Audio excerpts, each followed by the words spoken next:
Welcome back.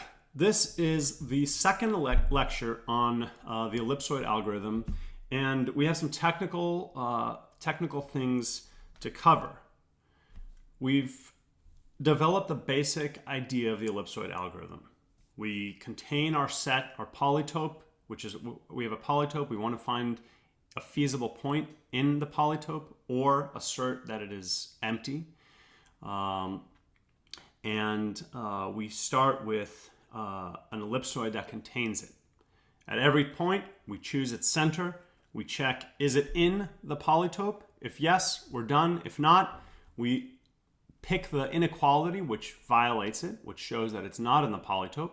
And now we're left with half an ellipsoid. And we ended the previous lecture talking about the Loevner-John ellipsoid, which is that unique minimum volume ellipsoid which contains a convex set. In our case, that convex set is the intersection of our ellipsoid that we had at the previous iteration and the half space. So we need to show several properties of ellipsoids, how to define them, and reason about how much the volume of these subsequent ellipsoids shrinks. Note that they are not contained in each other, so it is not going to be that obvious. But we can do all this. But we need first just to establish some basic notation about ellipsoids. So ellipsoid is defined by its by a positive definite matrix. The simplest ellipsoid you can think of is defined by a matrix A, which is diagonal, and if it has R1 squared, so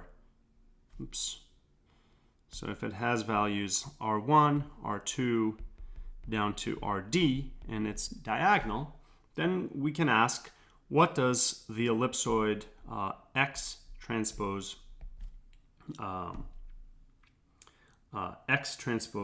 A X less than 1 define? Well, it defines the ellipsoid. You can just do this multiplication out. R1 x1 squared plus all the way down to RD xd squared and less than 1. And therefore, this is going to be the axis-aligned ellipsoid whose ith axis is square root of Ri. So, for x, so 1/4 x1 squared plus 1/9 x2 squared less than 1 is just the ellipsoid that on the x-axis and on the x1, x2 axis looks like this. So it intersects the points 2, 0, 0, 2, 0, 0, 3, minus 2, 0, and 0, minus 3.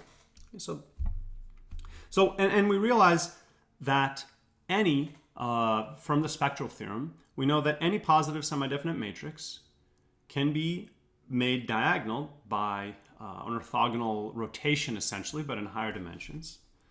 So a similarity transformation.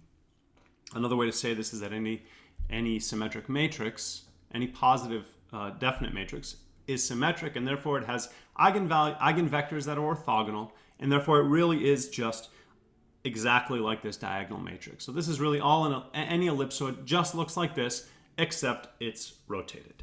So long story short is that in general, an ellipse is defined by two things. A positive semi-definite matrix, that's d by d if we're in d dimensions. I'm going to be, I guess, in n dimensions, so in n dimensions. An n by n matrix A that's positive definite, and a center.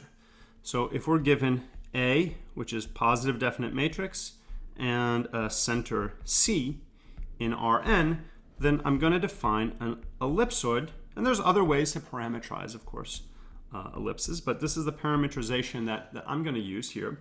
E of AC, and I'm defining this as all x in Rn such that x minus c transpose A x minus c is less than or equal to 1. Note just a few things. I guess I should have been better, more consistent here. Let's do that. Let's write that this is, let's write a inverse here, just so that we can be consistent. Then you can see that that all of the axes are going to be length square root of the eigenvalues of A, because I'm defining it with this inverse. Another thing that's important to note, another very useful parameterization, is that any ellipsoid is just an affine transformation of the unit circle. So if I use S01, I should write an n somewhere in there, but we can remember that we're in n dimensions, to denote the unit sphere in n dimensions. Then I'll leave this I'll leave this for you to check that if I multiply this by the square root of A, and remember that for positive definite matrices, we have a square root, thanks to the spectral theorem and the fact that positive definite means eigenvalues are positive. And note here I'm asking for A to be strictly positive definite, which means that its smallest eigenvalue is strictly greater than 0, plus its center. So this is another way, and an important way to parameterize and think about ellipsoids. The volume of an ellipsoid is easy thanks to this formula here, thanks to this representation. We know what a affine transformation does to a 1 unit of volume. It basically scales it by the square root of the product of the eigenvalues, or the square root of the determinant, and that's really just shown here. So by this representation, the volume of an ellipsoid defined by positive definite matrix A, and of course translation doesn't affect volume. So let me just note that it's equal to the volume of EA around the origin. This is equal to the determinant of this matrix A, which again is strictly positive, times whatever the volume is of the unit ball, of the unit sphere, in n dimensions. And just for your interest, the volume of the unit sphere in n dimensions is equal to pi to the n over 2 divided by the gamma function evaluated at n halves plus 1, where for positive numbers x, gamma of x is defined as this integral, and many of you know that it's basically a generalization. It's a continuation of the factorial function. So for x positive.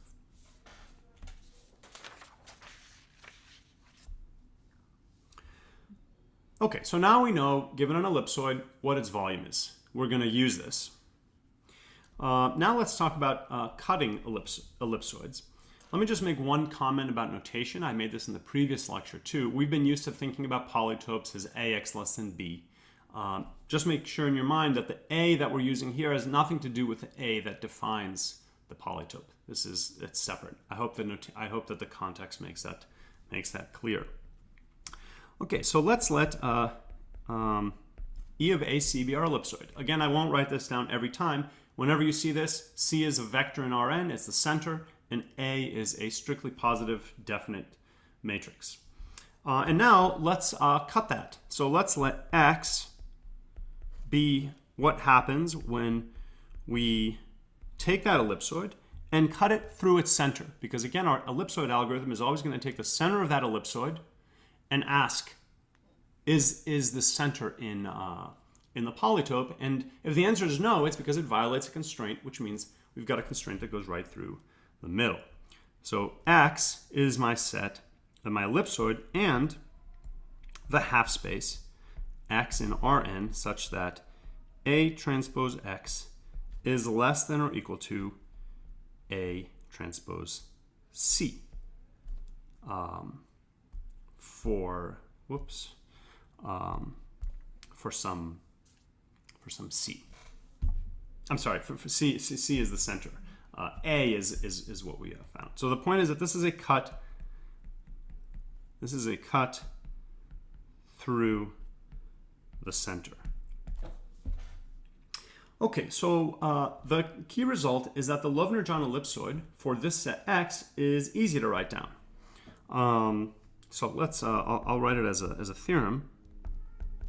We're not going to prove this. The Loevner-John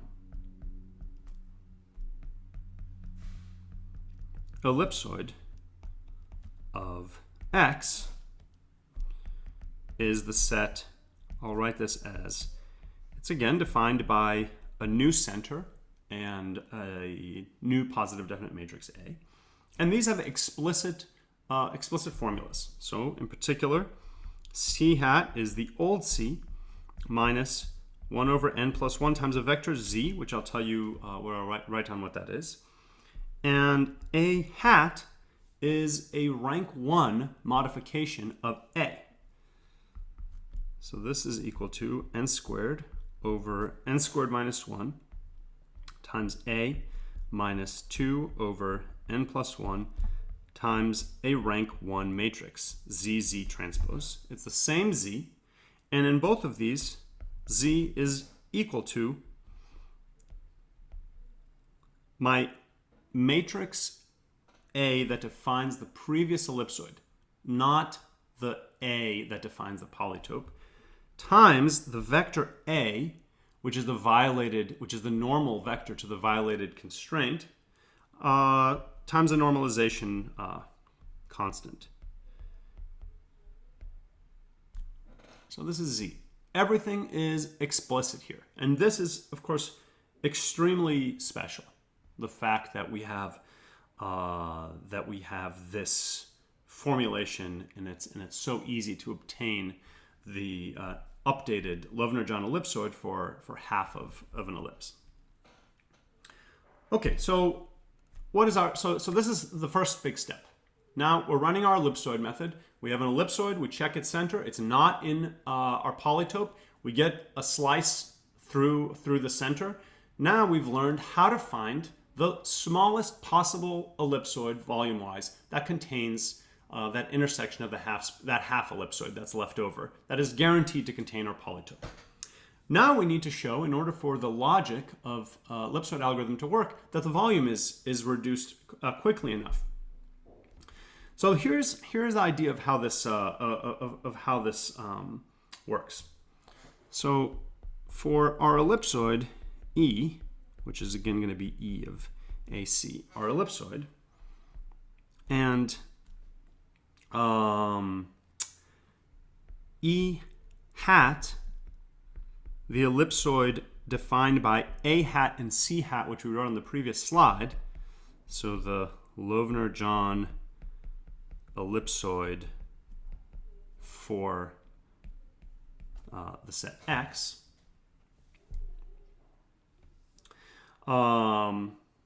Given above, X is again that half ellipsoid, we have the following result. And it's basically a volume reduction statement. The volume of E hat compared to the volume of E, we can actually write down explicitly what it is. And again, this is not now mysterious. At this point, once you, let me flip back a slide. Once you believe this, it's just a question of controlling what the eigenvalues of A hat are compared to the eigenvalues of A. So we know that the volume of our original E of AC, is just given by that factor, which is the volume of the unit sphere in n dimensions, times the square root of the determinant of A. And so therefore this volume ratio is again just it is the square root of the determinant of A hat divided by the square root of the determinant of A. That other factor, the volume of the unit sphere, goes away because it's present in the numerator and denominator. And now this is something that, with some care, we can compute explicitly. This is an equality here. It is equal to n over n plus 1 raised to the n plus 1 times n over n minus 1 raised to the n minus 1, the square root of this. And then just by looking at this and looking at a power series for the exponential, you can check that this is less than. So what do we really need? We just need this to be less than 1. But you can check that this is less than e to the minus 1 over 2n. And indeed, this is e to the negative any positive value is going to be less than 1. So the key is that we have a constant factor reduction. I mean, it depends on the dimension n, but it does not depend on the iteration. So this is a guarantee on how much the volume shrinks every single time. So I want to just give you a little bit of an idea of where this comes from. So how would we how do we do this kind of calculation? So here's the basic idea. Let's we're going to take advantage throughout of the fact that everything is a transformation of any ellipse is a transformation of the unit sphere. So let's assume for starters that our original ellipse is the unit sphere. So let's assume that E is the unit sphere, and I'm going to actually just give a name to the unit sphere. I'll call it F. This exposition is from the book by Groucho Lova-Schreiber, and so much of this notation, I'm being consistent with what they're writing. So in other words, F is an ellipse. I know I've overloaded a little bit the letter E.